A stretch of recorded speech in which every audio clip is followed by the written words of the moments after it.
Nesse vídeo, nós vamos falar sobre Mefibosete, filho de Jonatas. Mas antes nós precisamos também falar sobre um outro Mefibosete, para que não haja confusão, que era filho de Saul com a sua concubina Rispa. Este filho de Saul, ele foi entregue pelo rei Davi aos gibeonitas para serem executados.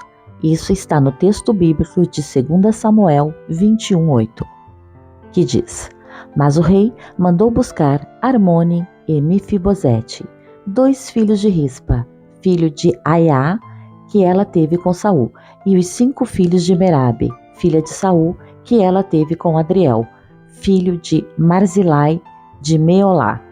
Ele os entregou aos gibeonitas, que os executaram no monte perante o Senhor. Os 7 foram mortos ao mesmo tempo nos primeiros dias da colheita de cevada. Fiz essa menção do filho de Saul para que não haja confusão entre esses 2 personagens. Hoje nós vamos falar sobre o Mefibosete, filho de Jonatas. Quando Saul e Jonatas morreram, Mefibosete tinha apenas 5 anos de idade.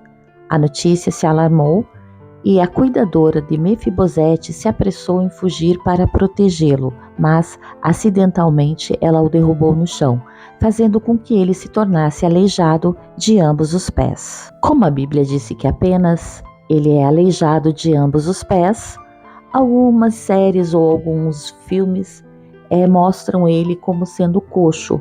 Alguns não andam, em outros filmes mostram que ele apenas manca, mas a Bíblia ela não entra em detalhes em relação a essa forma de doença, a esse tipo de enfermidade que afligiu os seus pés. Depois desse episódio, Mefibosete foi levado para Lodebar, um lugar em Gileade. Em Lodebar, Maquir, filho de Amiel, se encarregou de cuidar de Mefibosete. Mais tarde, Mefibosete também teve um filho chamado Mica. 2 Samuel 9:12. Mefibosete e o rei Davi. A história de Mefibosete realmente ganha destaque quando Davi, já estabelecido como rei de Israel, lembrou da sua amizade com Jonatas. Então, ele perguntou se ainda havia restado alguém da casa de Saul para quem ele poderia mostrar lealdade em honra a esta amizade. Na ocasião, Ziba, servo da casa de Saul, informou o rei Davi sobre Mefibosete. Então, imediatamente Davi mandou buscar Mefibosete em Lodebar. Ele entregou ao filho de Jonatas as propriedades de Saul, permitindo que ele se sentasse diretamente à mesa do rei. Também ordenou que Ziba fosse o seu servo.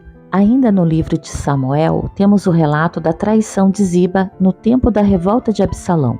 Naquela ocasião, Davi havia fugido de Absalão e Ziba foi ao seu encontro levando provisões necessárias para aquele momento difícil. No entanto, Ziba se aproveitou para acusar falsamente a Mefibosete. Ele disse a Davi que o neto de Saul estava cobiçando o seu reino. A princípio, Davi acreditou na mentira de Ziba e deu a ele tudo o que pertencia a Mefibosete. Mais tarde, quando Davi retornou depois da morte de Absalão, Mefibosete tratou de ir ao encontro do rei para se defender e tentar provar a sua inocência.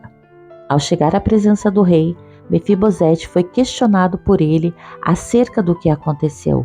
Então, ali ele teve a oportunidade de relatar a traição de Ziba.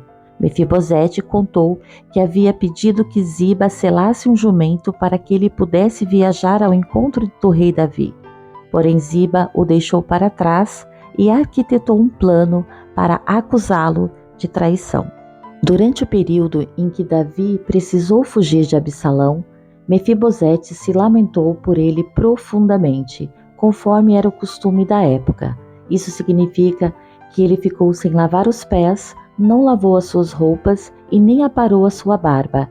Essa foi uma atitude de clara fidelidade ao rei, mostrando que em nenhum momento ele compactuava com o plano de Absalão. Após conhecer a versão da história dada por Mefibosete, Davi acreditou nele. Porém, ainda assim, propôs que os bens herdados por Mefibosete fossem divididos entre ele e Ziba. Surpreendentemente, Mefibosete abriu mão de toda aquela herança. Ele deixou com que Ziba ficasse com todos os seus bens e mostrou que a sua preocupação estava concentrada apenas no bem-estar do rei Davi, segundo Samuel 19:30. A história de Mefibosete traz muitos ensinamentos. Alguns pregadores usam esta passagem para pregar prosperidade, mas a história dele vai muito além. É um verdadeiro exemplo de alguém que é alcançado pela graça, pelo favor imerecido. O benefício concedido a ele é o fruto da aliança que Davi fez com Jonatas, seu pai, quando eles ainda eram jovens soldados invejados por Saul. Esta é uma história rica em amor, bondade, generosidade, restituição e virada de vida. Este foi o vídeo de hoje. Eu espero que vocês tenham gostado. Se vocês tiverem interesse em algum tema específico, coloca nos comentários que certamente farei um vídeo sobre o assunto. Curta, comente e compartilha e até o próximo.